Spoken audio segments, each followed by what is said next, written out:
Is Thursday, October 3rd. If you watched the Eric All video I put on YouTube, I said that we would be recording later that day.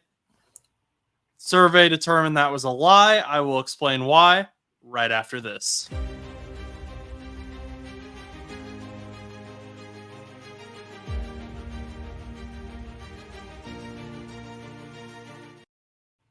All right, welcome to No Buts About It. I'm in my dining room in Indiana. Chus is in his basement in Pittsburgh, Pennsylvania.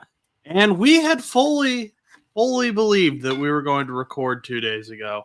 And then, work schedules happen. I got put on an extra, half shift, not a full shift. Chus is busy with his life. Life's just crazy. But we're here now on this beautiful Thursday to record. It is like 80 degrees here in October. I do not like it, but it is what it is. It's at least nice out. Yeah, no, it's chilly here. 74 is the high today.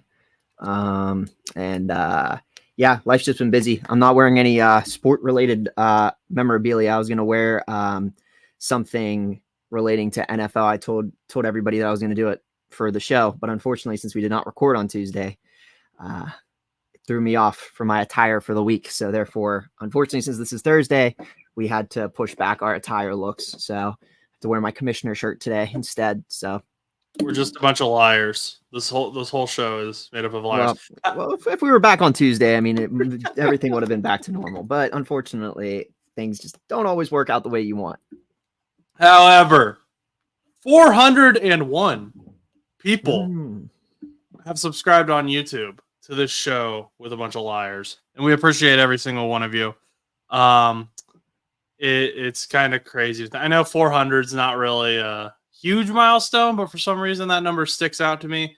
It's super exciting, continues to grow. Feels like just like yesterday we were doing the hat giveaway for 100 subscribers. And shout out Sean for winning that.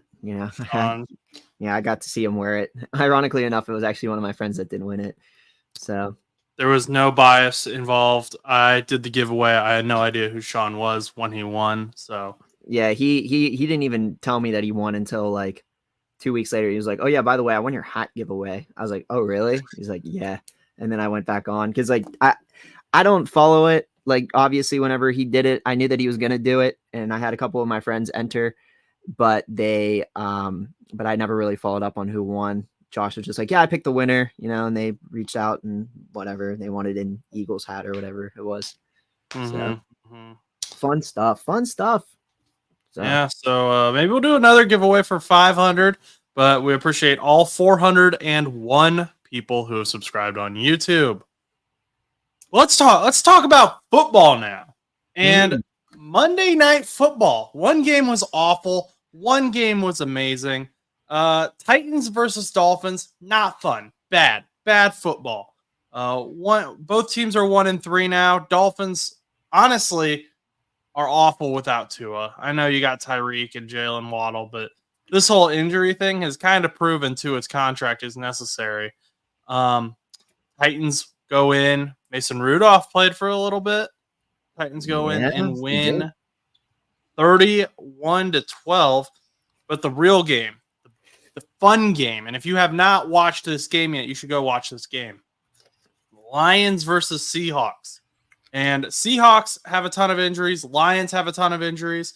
But both teams were competitive. It was fun.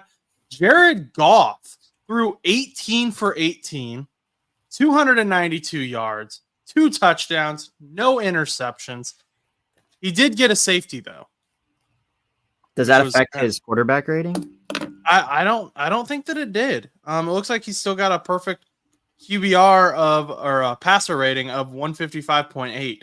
So great game all around. I mean, I'll take it. He caught a touchdown. I know Amon-Ra threw it to him. Amon-Ra St. Brown's out here throwing touchdowns. So you know what? If Jared Goff and Hendon Hooker both go down, they got a guy in Amon-Ra St. Brown. Well, speaking of which, I don't know how long ago this was. I don't know. It popped up on my feed sometimes when I'm on Instagram, it pops up late, but I don't know if it was this past week or a couple weeks ago, but I know they said that Mike Evans was going to step in to be a defensive back. Mike Evans said that he would step in because apparently like Tampa had like 3 defensive backs go down, or like a couple of their secondary guys went down. And Mike Evans said that he would go in because he had played secondary before. And I guess they never did, but he said that he would have. Now, like I said, I don't remember when that was. That might've been this past week. Popped up on one of my pages and it said Tampa Bay news trending. So, but sometimes when I get Tampa Bay news trending or any type of news trending, it's from September 2nd and it's old news, but it did happen. So funny enough that you mentioned Amon-Ra and different players, different positions. This game has been really not even this game, but this Lions offense has been so much fun. Last week we had the hook and lateral play with Jahmyr Gibbs. This week we got Amon-Ra throwing touchdown passes. Jack Campbell is looking phenomenal for the Lions defense coming in. Deion's happy. Detroit sports fans are happy. Detroit Tigers won the wild card series. Whoa. They didn't win the World Series yet, but they did beat, I will say they did beat the Astros, and we're very pleased with that from baseball fans' perspectives, because a lot of people don't like the Astros. It's like basically in I feel like, Josh, I know you're not a big baseball fan. I don't really know how much you follow it, but I feel like a lot of people hate Houston, and they're trash can bangers. It's warranted. But I was gonna say, like, I feel like it's almost on the same level right now as like even like a Patriots. People are like, when the Patriots wins, or when Patriots lose, America wins. Like back in the 2010s with Tom Brady, or even now with the Chiefs, when the Chiefs lose, America wins. But it's even like elevated another level, that hatred over in the MLB. But shout out Detroit Tigers for that. Shout out Detroit Tigers. So Detroit's nice. It's kind of cool. It's also gonna be interesting to see what the Red Wings do. And I know this is a football show, but I just drafted for fantasy hockey last night, and that was pretty interesting. So okay. And the Red Wings are good. The Red Wings might be good. It's a great time to be a Detroit sports fan. I mean, I don't know about the Pistons though. I mean, the Pistons might have a long way to go. I mean, it's like David Montgomery, Jahmyr Gibbs, and Scooball. So Riley Green, also a country singer. So like, I don't know what that has to do with it, but yeah, I guess. There's a Riley Green with an E who plays for the Detroit Tigers, is my understanding. So, I'm just naming all these people that are making Detroit sports fans super happy, making Joseph Deion super happy. Yeah. But that's all I got to say about that. I believe the Lions are on bye this week, so we're not going to talk about them too much, but that offense is fun. They are must-watch football at this point. Although, one more thing to add. Jared Goff didn't get the game ball. He didn't? Who got it? No. Amon-Ra? I don't know. Dan Campbell came out in his presser. Do you think they give it to Kenneth Walker for scoring 3 touchdowns? I mean, I would have probably given it to him as well. Well, that was an unbelievable performance. Dan Campbell came out and he said, I just gave the game ball to someone else that wasn't Jared Goff, because he wasn't like fully aware. Both Jared and Dan weren't super aware of what had just happened. Which, I mean, I'd imagine when you're just out there slinging the rock around, you're not really counting. But he said he was trying to remember if he had any incompletions and he couldn't remember. But nice.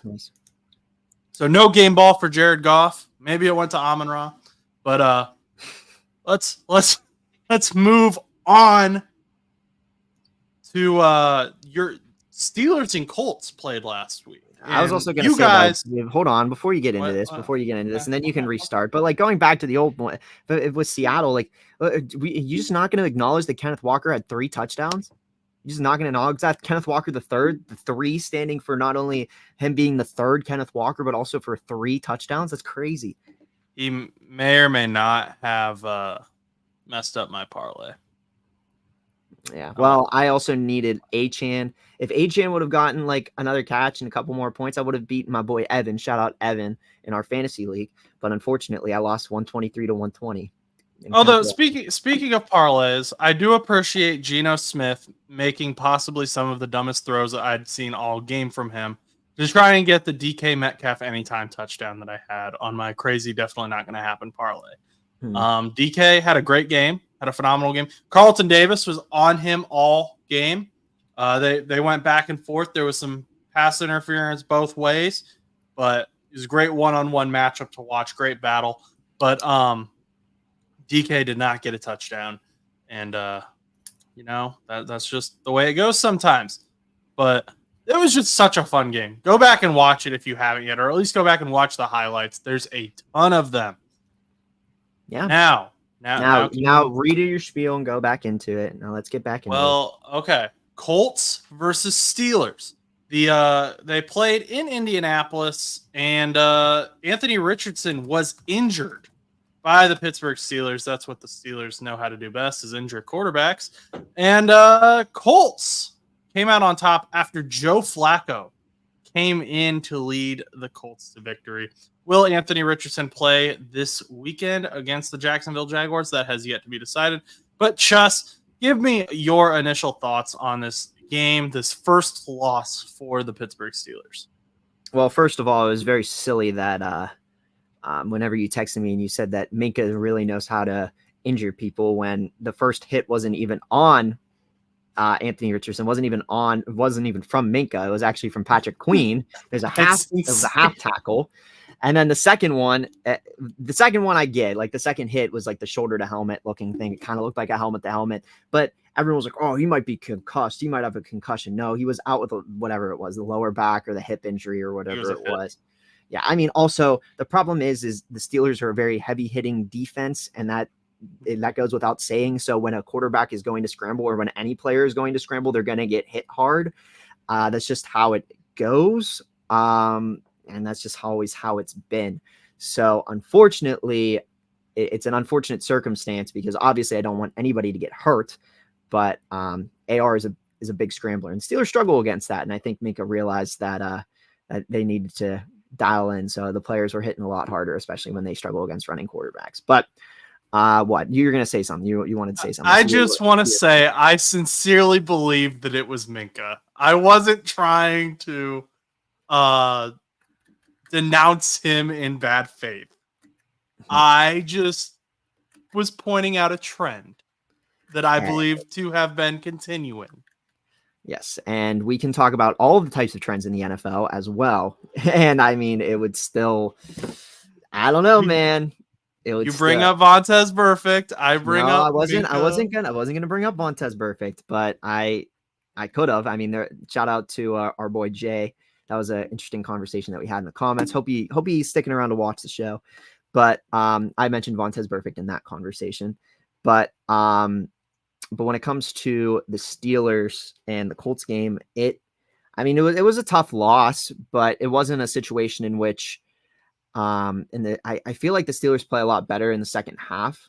At least that's what it's looked like over the last couple of weeks. They're definitely more of a second half team. It always seems like in the first play or two of the game, no matter where they're at, they always mess up the snap. And it's just been apparent. And I think they really need to figure that out, because that's what also probably cost us the game, was a fumbled snap at the end of the game where it pushed us back like 15 yards. And so, not that we would have possibly still won it. I mean, we would have at least tied it and probably pushed it into overtime. And at that point, anything could have happened. But I think the problem that I have mostly with the game was mostly the snaps. And I think we were also just getting picked apart by Anthony Richardson in the offense. I mean, the defense, this so-called number one defense in the nation, that was only allowing a total of like 30 points in the last 3 games. And the second team to have the least amount of points was like at 48 or 50. So we almost had 20 points less than the other defense to just look terrible. And he looked abysmal at times out there. And I don't think you didn't hear TJ Watt's name called that much. You didn't really hear a whole lot from the defense at all. Nobody was really making plays on the defense. It was very frustrating from a defensive standpoint. Now the offense, on the other hand, I was really excited about the offense. I mean, a lot of people have always had that question because of Justin Fields being the starter or not, but I feel like it's really hard to argue against Justin Fields after the performance that he had against the Indianapolis Colts. I mean, obviously, yes, it's the Colts, and I know people are like, oh, well, it's the Colts, and he's not going to do that well against Dallas this coming Sunday. But in my opinion, I think Justin Fields, because between our two quarterbacks that we have right now is Russell Wilson and Justin Fields. And Justin Fields is younger. He is 26, I believe. If not 26, he's 25. But point being is, he is the younger quarterback next to Russell Wilson. And who would you rather build a team around, Russell Wilson or Justin Fields? Russell Wilson was supposed to start this season, obviously. However, Russell Wilson ended up getting hurt in like the first 2 days of training camp and has yet to even play it. That's not true. He did play in preseason. I don't want to, but he's re-aggravated himself and he has not played a snap in the regular season. I don't want to give false information because he did play in that one preseason game. I'm not saying he looks good. He did look good in that 1 or 2 preseason games. However, at a point, you also kind of have to look towards the future.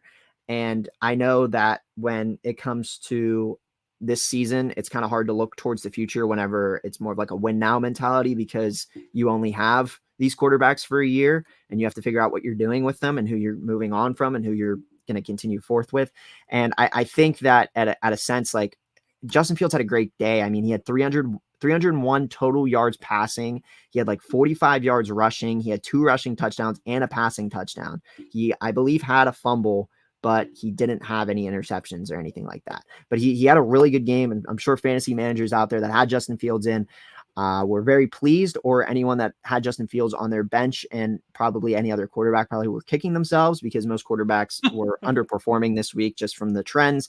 Not every quarterback. Obviously, there were a lot of good quarterbacks that played really well. We already highlighted Jared Goff. Don't know what his fantasy numbers look like. Didn't really look into that too much. But point being is that I think that whenever it came to this game, although we lost 27-24, the one thing that I can blame is, number one, the defense just looked lost. And all of our guys are healthy. I mean, it's not like we have any injuries. I mean, Alex Highsmith is out with a groin injury, but Herbig is supposed to be that next level guy that is supposed to be the replacement for Alex Highsmith if he ever decides to move on.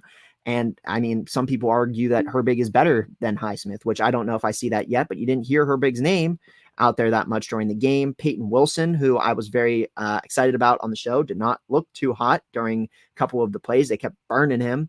And it really concerns me because I feel like, you know, for a team like this to contend against some really good teams, you can't just be lax and you can't let teams and players like Anthony Richardson that are playing quarterback just slice through your defense like that. And like I said, the offense looked good though. It was really neat to watch such a very productive offense when, as a Steelers fan, and anybody that is a Steelers fan out there knows how hard it's been over the last couple of years to watch Pittsburgh Steelers offensive football because of Matt Canada and just Ben Roethlisberger being old, Kenny Pickett probably being incompetent at this point, just kind of basing this off of what I've seen with Fields and whatnot.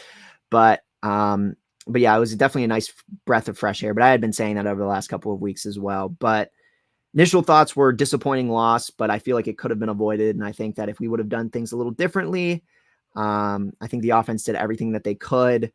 Cordell Patterson looked kind of good. Unfortunately, he got pulled out of the game with an injury, and Jaylen Warren is also nursing an injury still as well. But honestly, I mean, I'm still impressed with the team. I still think that 3-1 isn't bad.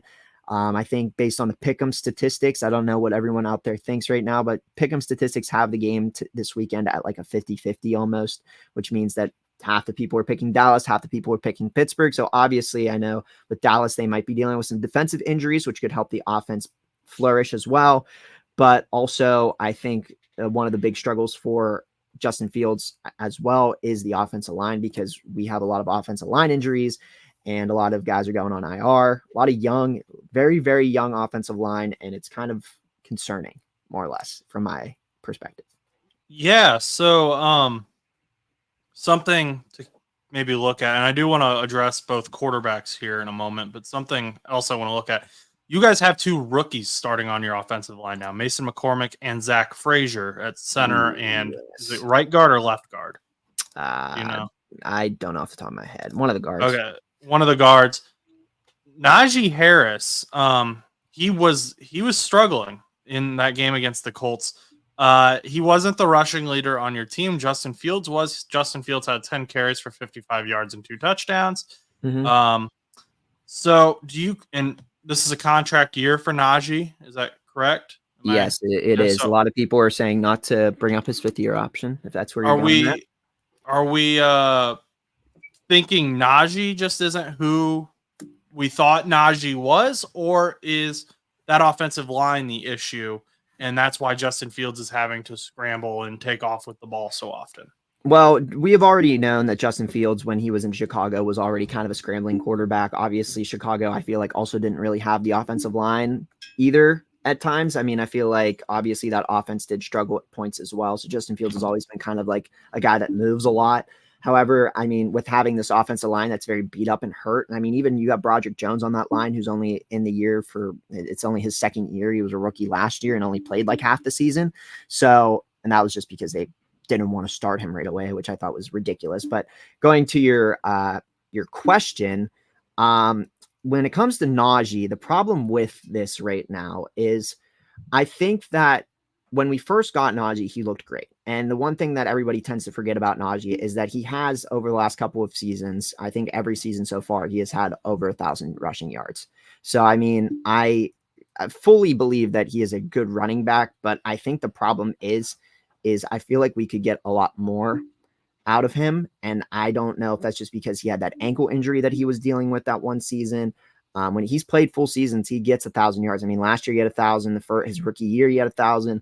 I mean, he's a good player. And I think Steelers fans tend to forget that because of poor performances that he has, but he always tends to get a heavy workload and he always ends up finishing with over 1,000 yards rushing. But I think from this perspective and this standpoint, and I think the way that we should look at it is that I think it might be time to consider other options. I don't think Najee's a bad running back per se. I don't want anybody to think that, but I think that under all circumstances, you want a running back that's going to do well. And I think that at times Najee does struggle, and I think sometimes he does really well. And I think when you have a beat up offensive line, you're still expecting that running back to still get 5 yards a carry and not run around the line and get -2 yards or -1 yards or look weird and not see those holes like a Le'Veon Bell did. And like I said, Le'Veon Bell had a very star-studded line that he was going up with. But I think that for me personally, I would move on from Najee next year. I mean, I wouldn't pick up the 5th year. I mean, running backs are so versatile. You can utilize them in all different ways.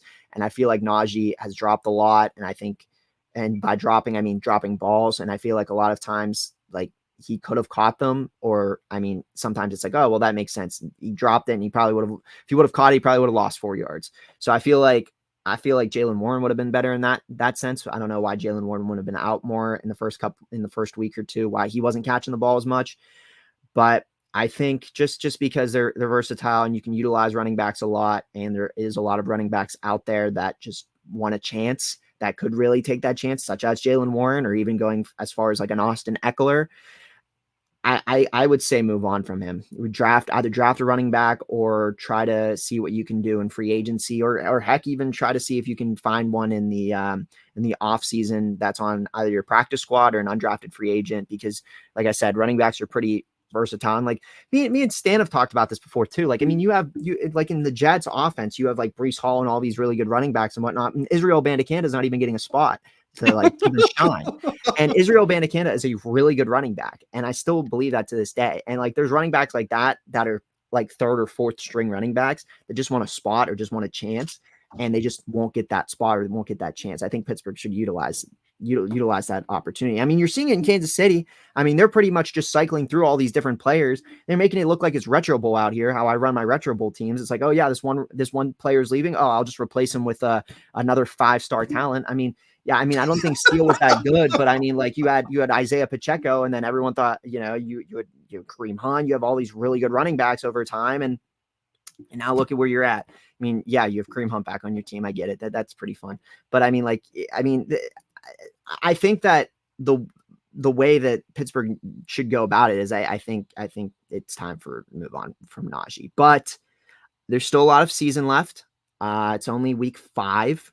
So we have a long way to go. Najee could start popping off. Maybe some injuries help with the production. What? Sounds like you're rooting for injuries. No. You're rooting for... No, injuries will help once they get better. Oh, once they get better. So. Yeah, once they get better. No, I'm not rooting for injuries. Are you kidding me? We don't do that. Yeah, sorry, I'm reading a text. Very important news. Very important news. I have a league championship tonight, and I got to make sure that they're all on the same page. I thought they were canceling, and I was going to get really upset. But but yeah, no, I'm not rooting. I'm there. No, I think Najee will do better when those players come back from injuries, like some of the linemen. But if they don't, then we'll see. But like I said, he's had over 1,000 yards in those seasons with Matt Canada. So I mean, we'll see though. This team's very different than a Matt Canada offense with a lot of runs, a lot less. Well, I want to come to Anthony Richardson's defense. I've been hard on. You've been hard on him. I've been hard on him. I thought you were just going to be like coming to his defense. I'm like, he played great when he was in. I mean, I don't. No. People on the internet, on the World Wide Web, have been trash talking Anthony Richardson, and of course, Joe Flacco had that amazing year last year with the Browns, took him to the playoffs, and now Colts fans are like, he's going to do it for us now. Okay, calm down. Here's the thing with Anthony Richardson. Your best player currently on your team, the X factor on the Indianapolis Colts offense, is Jonathan Taylor. And you need the team surrounding Jonathan Taylor that is going to elevate Jonathan Taylor to be the best player that he is going to be.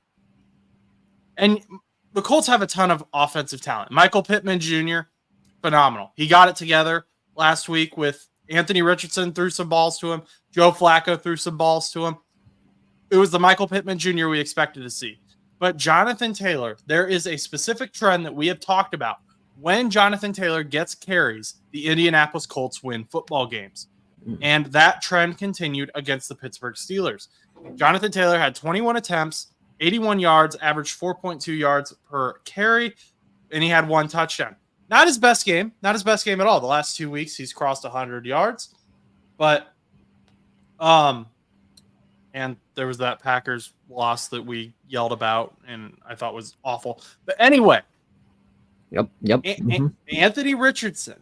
When Anthony Richardson is in the game, people have to spy for him. They have to put a linebacker or a corner on someone to spy for him because he will take off with the ball. Defenses know that. That takes away from being able to cover from Jonathan Taylor taking off with the ball. You have 2 rushing threats in the backfield then. Mm-hmm. Joe Flacco does not bring that same threat.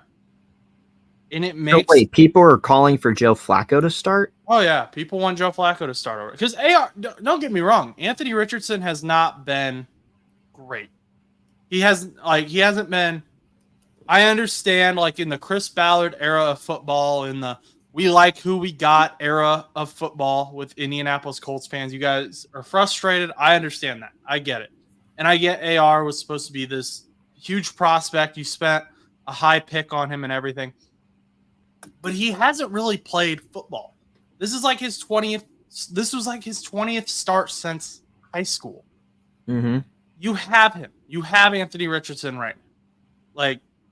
And if he is good to go against Jacksonville, he should start against Jacksonville because Jacksonville is struggling. Jacksonville hasn't won since last November. So this could be an easy game for Anthony Richardson to come back in against a divisional rival, get his confidence back. It elevates Jonathan Taylor. Because be honest. Can you see Joe Flacco running with the ball? Joe Flacco, who is 8 days younger than Anthony Richardson's mom. Can you see him lumbering around? He is not your future. He's not the Indianapolis Colts' future. Yeah, but I think the Colts are in that same mentality that some other teams are in, and they just had that win now mentality. Some of the Colts fans, I'm not saying all Colts fans, but I think some of them are in that mentality where it's, we should win now. We're struggling. Anthony Richardson needs to sit behind Joe Flacco and have him start. I mean, obviously he had a good season last year with Cleveland, but I wouldn't necessarily bench Anthony Richardson unless it's like a warranted injury. I mean, Deshaun Watson is just a not good quarterback. He's bad. I mean, I don't think Anthony Richardson is bad. I just think, like you said, he's an inexperienced quarterback that just needs a little bit more time to get developed. I mean, like I said, he looked pretty good. I mean, Pittsburgh could not stop him in the Colts game. He got hurt, unfortunate circumstances, but I think that he probably would have even blown us out more, and they may have even pulled him at a point because he probably would have been killing us. I mean, we couldn't stop him. And I think he finally got his his feet wet, and I think he was looking better. I think he figured it out. I mean, he had some bad games. I mean, like I said, he looked good in the Houston game week 1, and he looked pretty good against Pittsburgh before he got hurt, and I'm sure he's going to have a couple games this season where he's going to show signs of light. And I think also that second year season, no matter what quarterback you are, you have a little bit of your ups and downs. I mean, I thought CJ Stroud was going to be that MVP candidate this year, and he seems to be having that little bit of a slump, and he played all year last year. And Anthony was hurt, and maybe he's still trying to get whatever it was, like an arm tendon injury or whatever it was. I don't really remember what the injury was, but he's trying to get his arm back to where it was, and eventually over time, then maybe he will be. I mean, it takes a little bit of time. Sometimes those injuries re-aggravate, but if you're a Colts fan, I wouldn't give up. I mean, I think they're fine. What do you guys want it 2-2, 1-3? They are the Indianapolis Colts are now 2-2. Yeah. I mean, you're heading into October with a 500 record. I mean, you've lost some really, I mean, obviously some of them were tough games, but I mean, like, I feel like, it happens. So, I mean, I wouldn't give up. You got time. No, and I don't think they're giving up. I just think there's fans that are tired of seeing Anthony Richardson not live up to the expectations. But it's been 6 games total. He played 2 games last year and 4 this year. 3.5, I guess. Right. And I'm with you. It's just, I mean, you spend a high first round draft pick and you expect them to come out. A lot of fans expect them to come out day 1 and be good to go. But well, unfortunately, it's just it feels like there's always that one quarterback that breaks out. And I know that last year I feel like it would be probably Stroud from last year's draft. Oh, for sure. And then this year, I mean, you probably Jaden Daniels. So, yeah. But I don't know what the Bears fans are thinking right now. I kind of want to hear what Bears fans think of Caleb Williams, because I mean, Colts fans, would you rather have Caleb Williams or Anthony Richardson at this point in the game? I mean, I don't know. What would you do, Josh? How would you handle a situation like that? Because I mean, like, Anthony Richardson, although was hurt, and I mean, I don't know. I haven't seen a lot from Caleb Williams either. I mean, they've played almost about the same amount of games, respectively. So, I'd rather have Anthony Richardson right now, assuming. I mean, Caleb Williams could really pop off. I mean, he could have the weapons. I mean, right now he's really not utilizing some of his weapons, but I think over time he really could, and he could be really good. But like, I feel like at this stage in the game, like, Caleb Williams was a very high pick too, and it was the first overall pick for the Bears this year. And I don't know. Anthony Richardson gives the Indianapolis Colts their best chance to win football games against these good defenses. Don't give up on him. If there's a legitimate injury where he needs to sit a game, I get that. But you can trust in Flacco at that point. Yeah, but let him just kind of do his thing. Honestly, if AR just tones back his arm a little bit, you guys beat the Houston Texans. There were plays where you could see it. You can watch the film. A.D. Mitchell should have had 2 touchdowns in that game. Now, A.D. Mitchell has not been what I thought he was going to be. He's been a bit of a letdown. But in that Houston Texans game specifically, he had two plays that should have been touchdowns, and he just got a little bit overthrown. And AR just needs to tone that arm back. Don't give up on Anthony Richardson. He's got the talent. He can be that guy. Real quick, though, we didn't talk about Steelers Cowboys, and we also need to talk about Colts Jaguars a little bit more. Chus, going into this week, actually the Sunday Night Football game. Oh, Carrie Underwood's going to be singing right before your game. How you feeling? I mean, obviously Dallas is a very good team. I mean, I feel like at points this season they've looked like they've been struggling. I mean, I think at one point CeeDee Lamb and Dak Prescott were yelling at each other. I got an ESPN notification about that where they were yelling on the sideline. So there might be a little bit of some mishap and mismatch over there, which is not good considering they both just got signed to extensions. But I think from a fan's perspective, like from a Steelers perspective, I would be relatively confident in your team going into this week because obviously you're playing Dallas at home. You're playing Dallas on a primetime home game, the second home game of the season. the rivalry is crazy. Steelers Cowboys goes back way back to like the 70s and whatnot. And it's a rivalry that has really just been around for years.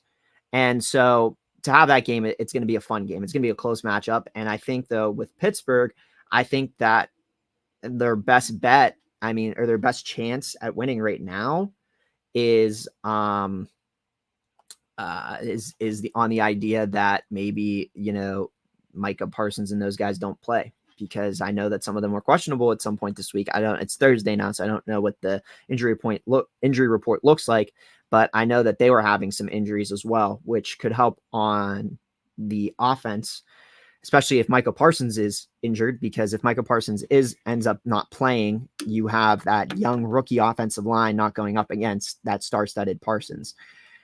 But it's going to take a little bit more than just having Micah Parsons out to win the game. I think that Justin Fields needs to tap into whatever the heck he did last week against the Colts and continue forth and go into this week. Not expecting some 3 touchdowns, 300 yards every single game, but at least get you that 220 yards and 2 touchdowns to help you win the game, get you those red zone conversions, those third down conversions, make sure those running backs, whether, I'm assuming it's Najee, I know Cordell and Warren were hurt, get Najee those first downs, make sure those holes are open, get some plays in there that also will get maybe even the tight ends even more involved, or even get some of those wide receivers like Calvin Austin III and Scotty Miller that we've seen sparks of light from get involved as well. And from the defense, I think just play better coverage.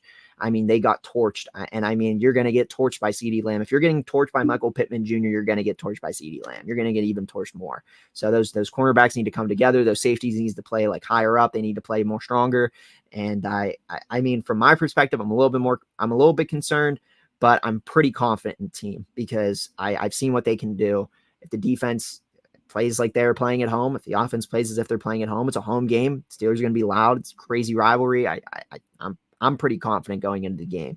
If we lose, I'm not going to be like, oh, well, that was, well, man, I was more I was more shocked that we lost to the Colts than I would be losing to the Cowboys.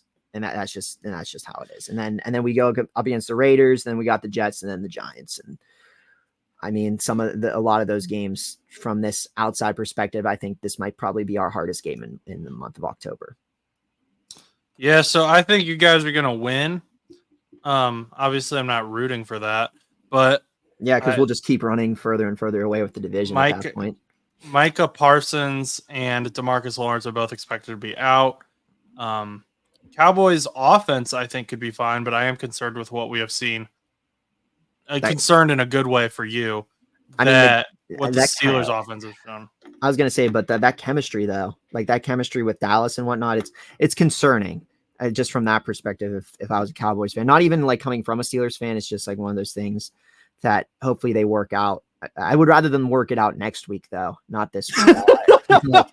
I said that about last week. I was like, I remember saying on the show last week, I'm like, if the Colts lose, it might be a big stepping point for AR, and I would be questioning a whole lot of stuff. And then we got torched. So I'm kind of hoping that if they have some chemistry issues, that they figure it out next week, because I know morale did not seem too hot whenever that was. But go ahead. You were talking about the offense. Well, so Dak and CD having chemistry issues, that doesn't concern me as much. They're both veterans. They've been together since CD's rookie year. If this was a rookie wide receiver or something that you were talking about, or a rookie quarterback having issues with his veteran wide receiver, that would be a different conversation, I think. But Dak and CD, that could have easily just been like them frustrated with themselves, and it kind of blew up on each other. And you know how the social media is going to blow that up. But I just think that the Steelers have the advantage that that defense, that Cowboys defense runs around DeMarcus Lawrence and Micah Parsons, and now they're both possibly going to be out this Sunday. Especially when you have a rusher or a quarterback who can rush like Justin Fields. That pass rush being gone, that helps out the Steelers. And then that secondary is been questionable at times. It's left some holes. So does George Pickens have a huge game? Possibly.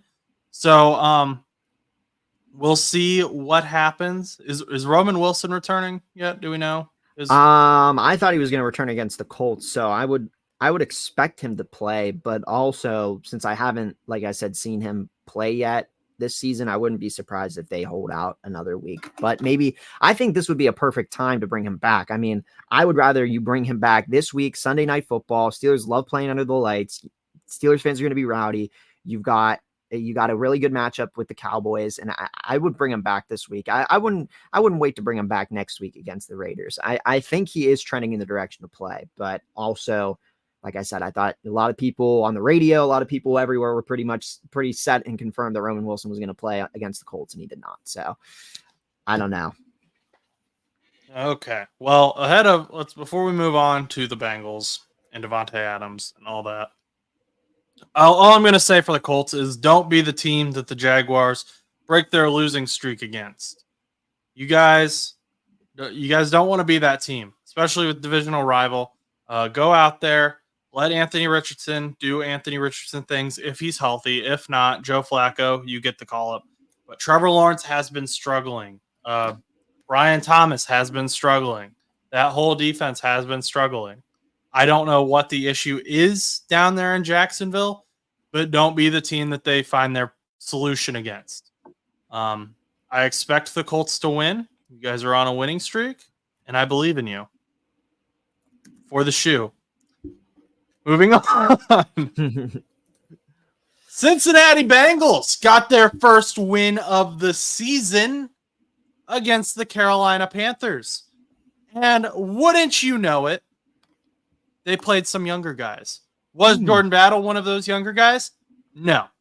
But they played Chris Jenkins, second-round pick. Looked great, I thought, for what little we saw of him. That being said, the defensive tackle room it's pretty easy to look great in the Bengals defensive tackle room. Marius Mims, first-round pick, looked great. I'm loving that we've got a franchise right tackle. Orlando Brown Jr. over on the left side is having the best blocking season of his career thus far. Joe Burrow's looking great. Joe Burrow's putting it together. Chase Brown's getting some touches. He had 2 touchdowns. First 2 touchdown game in his career. Eric All, who I made the video about, 4th-round pick. Another great move. People aren't talking about Dejon Anthony, but the Panthers tried to play a little fake pump pass move on us. Johnny Hekker threw that ball, and Dejon Anthony came over and he knocked that ball out of the receiver's hands. He said, "Not today, son." So props to Dejon Anthony. I really like what these young guys have got. I want to see more of these young guys, and I want to see more Jordan Battle. I like Von Bell, but I want to see more Jordan Battle. Give me, I can't come up with like an alliteration, but I want more Battle. And I think most Bengals fans want to see more Jordan Battle. That being said, they play going from the Carolina Panthers to the Baltimore Ravens is quite a seismic shift. And Derrick Henry is coming off of a 199 rushing yard game. He averaged 8.3 yards per carry, had 1 touchdown on 24 attempts. That's scary. I can't lie to you guys. I'm a little bit scared. You got Lamar rushing threat. And Lamar's always been good against the Bengals. You've got Derrick Henry, huge rushing threat. I don't know what the plan is. I think our biggest. I don't know what the plan is. I don't know, man. You're just kind of like, okay, we'll hope that it sticks. Well, I'm looking at like Chuba Hubbard put up 100+ yards against the Cincinnati Bengals last week in a loss, and I'm just thinking, Derrick Henry is about to put on like 250. And they're just gonna have the ball the whole time. And Joe Burrow was like, I'm gonna have to be perfect for us to win this game. So they know that. They know there's issues. McKinley Jackson, rookie out of Texas A&M, he is on the 21-day window to return. Miles Murphy is in the 21-day window to return. We cut Brad Robbins, the punter, so Ryan Rico is now the official punter for the Cincinnati Bengals. 60-yard punts, so he can flip the field on the Ravens. So that'll be helpful. Mhm. But I'd like to have some of our defensive line guys come back because Zach Carter is just not cutting it. Jay Tuafele, I think they put in the effort. They just don't have what it takes. And Derrick Henry is going to kill them. I don't know how McKinley Jackson's going to do, but I just want to see a better pass rush. They had Miles Murphy. If they get Miles Murphy back, you can rotate him in with Sam Hubbard more. They were moving Sam Hubbard across the middle there in the Carolina game to try and help with that run defense in those defensive tackle issues. So we'll see if they do that more. Sam Hubbard has struggled these last 2 years, though. I'm honestly scared, Chus. I'm worried. I mean, yeah. I mean, there's definitely room for concern, but I mean, I guess if there's any team that you could figure it out against, I guess it would have been Carolina. So, but I don't know. I wouldn't be too worried right now. I mean, it's definitely not an entire place you want to be, but the statistic that a lot of people are giving about teams that start 0-3 or whatever it is, only 6 teams have done it. Most of those teams that have done it also didn't have the 17 game season. They had 16 games. And I know it doesn't mean a lot when you have one extra game, but it does help because, you have a lot better chance of making the playoffs at 9-8 than you do 8-8. So at least from my perspective, at least from how I saw it. So back in the day, but it's just me. I just, Derrick Henry, they're saying Derrick Henry is going to be like king, the last running back to hit, I think it's 10,000 rushing yards. He'll be the last to ever hit for like a decade because he's the only one active that's still like Christian McCaffrey isn't even close. No, and CMC is also hurt a lot. Derrick Henry didn't get hurt a lot in his career. I feel like he was able to, keep up with the hits and stuff. He's big, buff, tough guy. So, Derrick Henry, he is on pace for 2,000 rushing yards this season. He would be the first running back to hit that since Derrick Henry in, I think it was 2020. It was since Derrick 2020. Henry. So nice.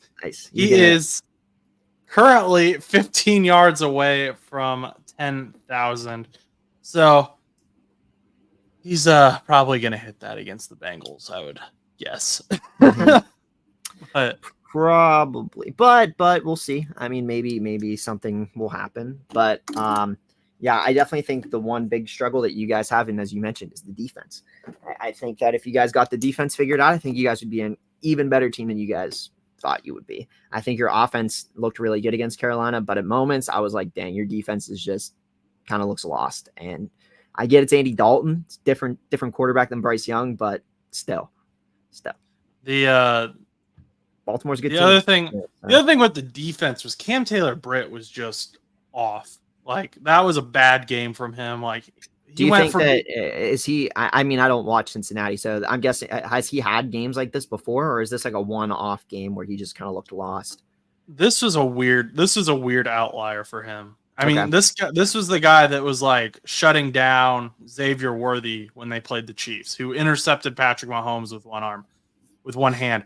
Coming into the I think week 3, he was the top CB graded in the NFL. And then he's just kind of, I mean, the week 4 game or week 3 game, he was a little off, but it was like, he was serviceable. The game against the Panthers, he was just like, he was lost.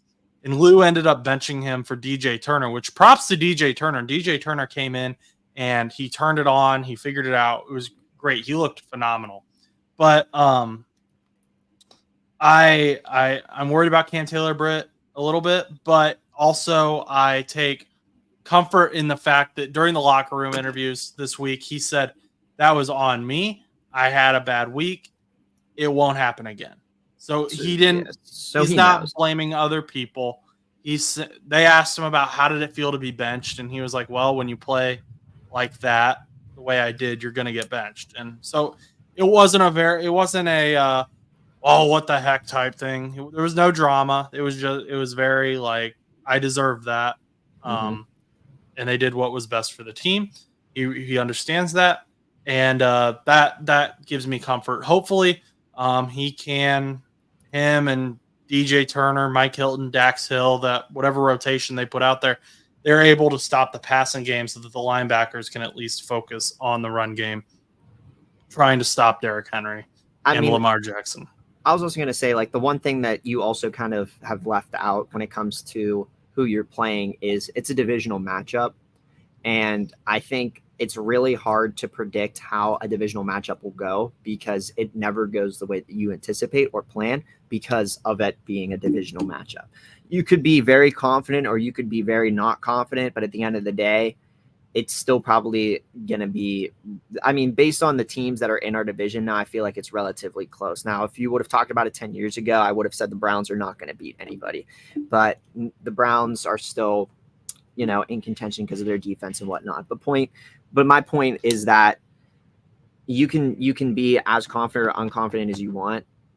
But I think in this circumstance, I think you guys are fine. Like, I don't think you guys are too far off from being a winning, like having wins.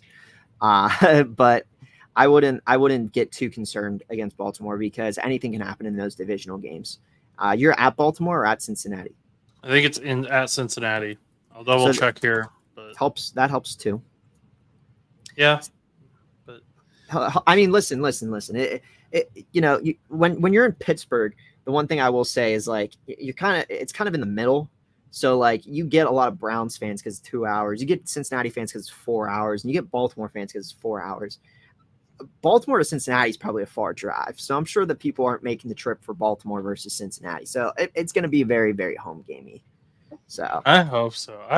They should just not even let the Ravens fans in. You looking to go to the game, Josh? No, I can't. Got work on Monday. I'm a working man. Well, it's a 1:00 game. Oh well, I guess. How far are you from? You're how far are you? I'm from 3 hours. Yeah, you can probably pull it off. I for some reason thought you were a lot closer. And I gotta work nights. I'm a third shifter, blue collar man. I don't know what that means, but third shifter, yes. You don't know what blue collar means? I know what blue collar. I said third shift. Like that is like I'm third shifter. I'm a blue collar man. Like I don't know what the third. I don't know how that means anything, but I know what blue collar means. Yes, it means work nights. Okay, well, hopefully the Bengals beat the Ravens. I'm not optimistic, but you know what? There have been games this year that I was super optimistic about, and we lost. So maybe the title turn. Is this the first? Is this a Monday where we only have one Monday night game? I believe so. Because I think we've had 2 Monday night games on Monday in a row. Yeah, I think Saints at Chiefs is the only Monday night game because they have the London game this week. Oh, okay. Shout out everybody. If you're listening to this right now, make sure that you wake up early and set an alarm so you can check your dang fantasy football teams in case there's any injuries, because I've always gotten screwed out of these London games because of injuries. Make sure you check your teams because I am concerned for all of you guys and myself. Jets at Vikings, 9:30 a.m. I think it's in London. It's one of the international games. I'm pretty sure it's in London. But either way, make sure if there's any Jets players that you have. I don't know if there is any Jets players or Vikings players that are currently questionable right now, but if there are any questionable players, make sure that you are on top of that, because next thing you know, you wake up at 9 a.m. or 9:30, you sleep in, nice day out on Saturday night, you hang out, you wake up the next morning, oh shoot, I left in a player and they got me no points because they're out. And it happens a lot more than you'd think. So yeah, I mean, it's very different from having a 1:00 game compared to wake up early, go to church, check your fantasy lineups, watch football. Yeah, and if you're over in the West Coast, it's going to be like a 6:30, 5:30 game or whatever. And if you're over in the West Coast, just stay up all night. Stay up all night, or just do a real quick check and go back to bed. I mean, I don't know what to tell you. On the East Coast, they might have it a little bit easier. Even like mountain time zone might not even that bad. I don't know. All I'm saying is make sure to check your teams. Okay. After that PSA, there was a star wide receiver who requested a trade this week. Chus. I do know. I do know who it is. And Thanks. the Steelers are a possible trade candidate for him because you guys were in for Brandon Ayuk. So people are saying, oh, maybe they'll look at this guy, Davante Adams, who we said in the offseason might get traded, and then he was like, no, I'm sticking around. Well, now he's not sticking around. He's tired of this. He wants to leave Las Vegas. He went there to play with his buddy Derek Carr. He was there for a season, and then Las Vegas shipped off Derek Carr to New Orleans. So his current cap value is $13.5 million if the team acquired him today. The cap value decreases at $968,000 a week, which is how the Steelers could afford him if they waited a week or two, because you guys have $12.6 million in cap space. However, some teams to be on the lookout for are the Commanders, $27.8 million in cap space. Yeah. Cowboys, $24.4 million in cap space. New York Jets, that's a big one, $17.8 million in cap space. I don't have the New Orleans Saints are in cap hell, but they've been in cap hell for the last decade. So I think they'd find a way to make it work. Yeah. So I'm not too worried about that. I don't know. I think they're like -$2 million in the hole this year and like -$25 million next year. But anyway, Steelers $12.6 million in current cap space. So you guys were obviously in on possibly getting Brandon Ayuk. That trade fell through. You guys were like, what the heck? Brandon Ayuk goes and signs with San Francisco, decides to stay with the team after months of drama that can only be compared to a Young and the Restless General Hospital soap opera. But what were your thoughts, Chus? Do you want Davante Adams? Are you saying, Davante, come to Pittsburgh. Let's make a playoff run together. Let's get you that Super Bowl ring. I mean, obviously, he's probably not going to come here because if he has the chance to go play for the Jets, I think he will, considering Aaron Rodgers is over there and he likes playing with Aaron Rodgers. I mean, he's probably had his best years with him. So obviously, if given the opportunity, I think he'll go there. If it's between him and Pittsburgh or Jets and Pittsburgh, I think it's going to be New York. But from a Steelers fan's perspective, I wouldn't mind having him because I think the one thing that we are missing is that wide receiver too. Not that George Pickens and Calvin Austin and Scotty Miller and all those guys can't hold the load, but having like that star power, having somebody that is like Davante Adams in your wide receiver lineup, whether it's your cycle or whatever you want to call it, however you want to call it, I think it not only would help open even up Pickens, but it could even help open up Adams because now Fields will have two wide receivers to throw to rather than, they're double covering Pickens. You kind of have to hope that Austin or Scotty Miller catches the ball. Not that they can't catch the ball, but Davante Adams and George Pickens are both very good at catching the ball. So you have somebody, and especially with the offensive line that's kind of struggling right now, it might be nice to scramble out and toss a nice bomb up to Davante Adams. I think that I think he would be utilized here, and I think Pittsburgh fans would really accept him. I would really want him on the team. I personally think he's better than Ayuk. I always kind of would rather have. I'd agree.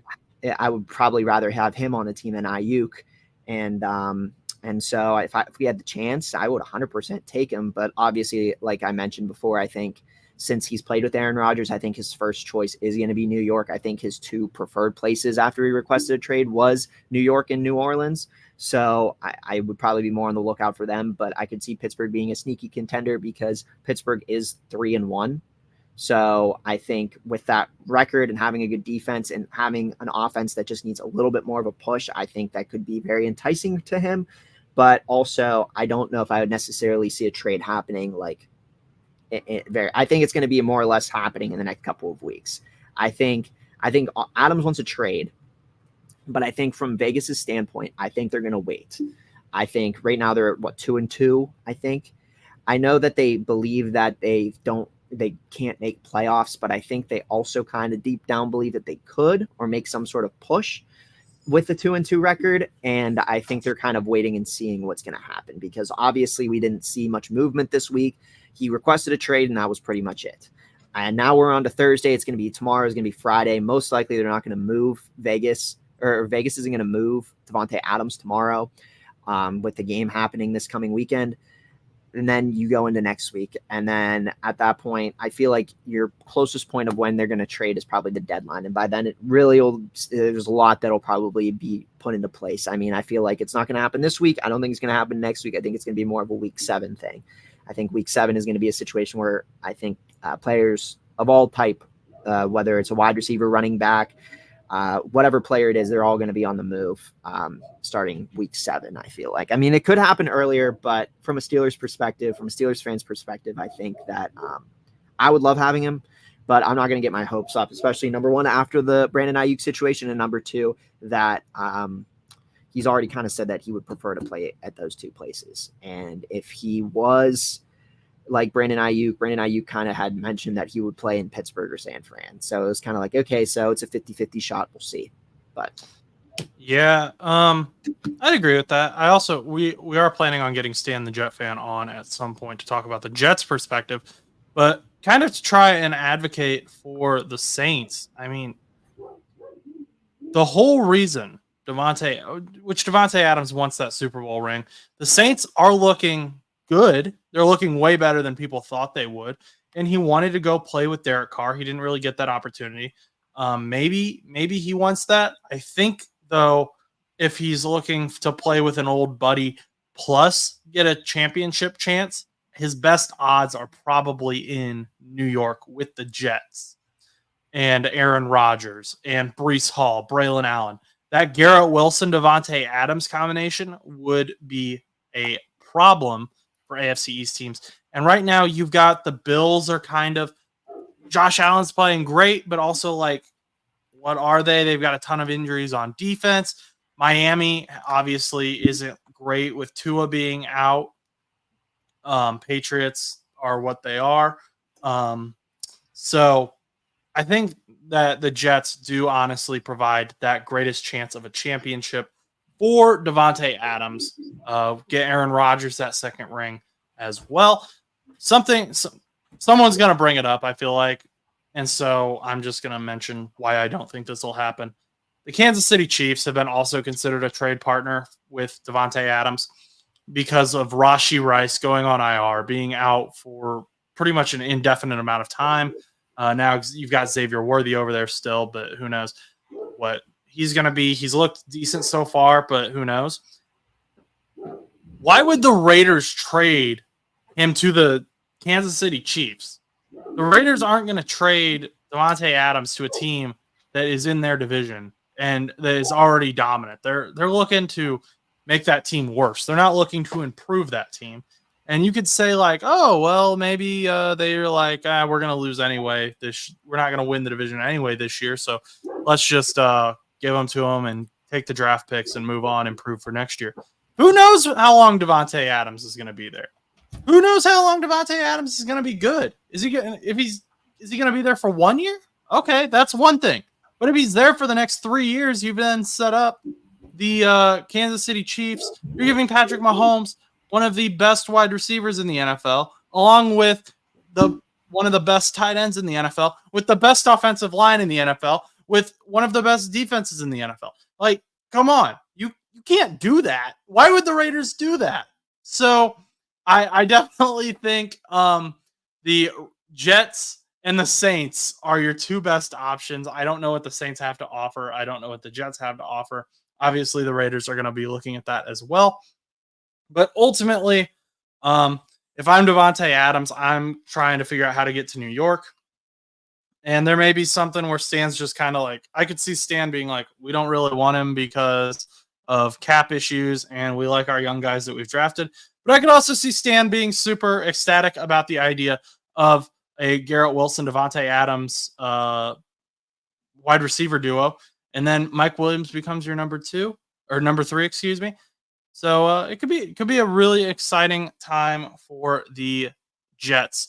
But I digress because we are out of time. And Chus, if you have something else to say, you can. But I know you've got to go to that tournament, that championship game. So I don't want to hold you over too long. No, I think everything that I needed to say was said, or was said by you or myself. So I believe that we are good. Big game against Narnia and Goon Squad tonight. Let me know in the comments who you think's going to win. And I'll touch base with you all on Tuesday or Wednesday or Thursday or whenever we decide One of to the record. team's names is Goon Squad? Yeah, Gorney's Goon Squad. Okay. Yeah, Well, Gorney's Goon Squad. Goon Squad versus Toon Squad was a big matchup that happened this year. Unfortunately, Toon Squad lost to Narnia in the second round of the playoffs, and Narnia now goes on to face Goon Squad in the championship after Goon Squad successfully defeated the Assassins as well as the Punishers. So, okay. yeah, I mean, the names are great. I really enjoy the names. And we've got all kinds of cool names happening again next year too, I'm sure. So we'll see what happens with that. Okay, well, thanks for joining us. If you enjoyed, please remember to like, comment, and subscribe. We can be found anywhere you listen to podcasts and on YouTube. Once again, thank you to 400 subscribers on YouTube at No Buts Show. Our social media pages are NoButs_show on Instagram and No Buts Show on TikTok. My Twitter is Josh_Butts_2001. And if you would like to reach us, you can email us at bullmoosepodcast2. That's the number 2 at gmail.com. Finally, our spread shop will be in the description, so check out the merch. Once again, if you enjoyed today's show, please remember to like, comment, and subscribe. And until next time, go do something nice for someone.